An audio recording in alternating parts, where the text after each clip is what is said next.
Elxan müəllimi mən artıq 2 ildir tanıyıram və bunu da çox şadam ki, nə yaxşı da ki tanıyıram. Elxan müəllim nə desən baş üstədir. Yəni, harada bir yaxşı iş varsa, kimsə nəsə bir yaxşı iş görmək istəyirsə, bacardığı dəstəyi hər zaman bizə göstərir. Ən əsas da şəhid ailələrinə, qazilərə hər zaman diqqəti, qayğısı göz önündə olub və bu da bizim diqqətimizdən yayılıb. Haqq Səsi qəzetinin, həm də YouTube kanalının rəhbəridir, uzun illərin jurnalistidir. Belə deyək də, həm Ağcabədi rayonunda, həm Azərbaycanda çox böyük kütləsi olan öz səhifələrində, öz qəzetində, YouTube kanalında hər zaman təbliğat aparıb, sağ olsun və belə deyək də, rayonumuzun gözəl işlərini hər zaman işıqlandırıb. Öndə gedənlərdən. Bəli, öndə gedən şəxslərdən biridir. Bizə göstərdiyi diqqət qayğıya görə də, şəhid ailələrinə göstərdiyi diqqət qayğıya görə də ona həm öz adından, həm anam adından, həm Səkinə xanımın adından xüsusi təşəkkürümü bildirəm. Bunu da bizim adımızdan kiçik bir hədiyyə kimi qəbul etsin.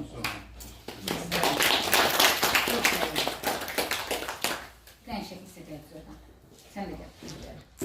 Değerli insanlar, bizim əzizlərimiz, ölkəmizin əzizləri, şəhid ailələri, şəhid valideynləri, evlatları, şəhidin ailəsi, bir daha bir canlı yayım idi.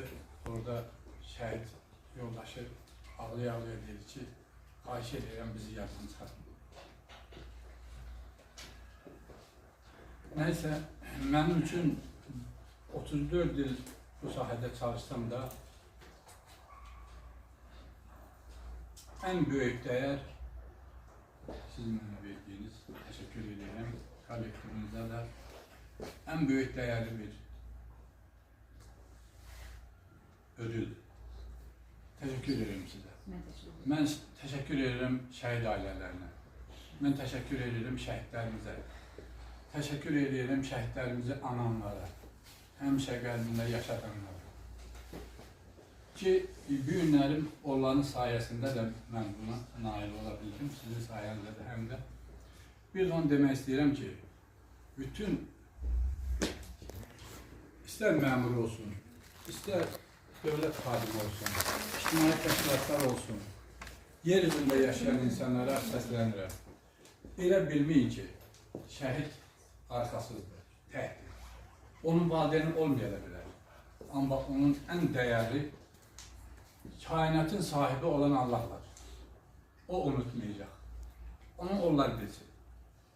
Mən sözümü buradan bax bu ailədir, Eldar müəllimdir, Adil müəllimdir. O qardaşlara mən təşəkkür edirəm. Onların polisindən tutmuş. Eldar müəllim ensiklopediya. Yəni dünyanın ensiklopediyası daha. Onu tanımaq üçün gərək Eldar müəllimi nə bilim saatlarla dinləyir. Təşəkkür edirəm belə insanlara ki, dövlətimizə, xalqımıza həmişə dəstək olub.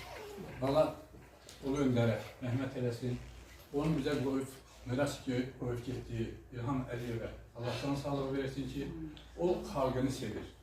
Bir də onun ətrafında nanəciblər var. Allah onların da qəlbinə xoş salsın. Ki, bu xalqı sevsin. Bu qalib xalq ən yüksək yaşamağa layiqdir. Təşəkkür edirəm sizə. Var olun, Allah sizi var eləsin. Allah şəhidlərimizin müəllimələrə də can sağlığı versin. Sağ olun.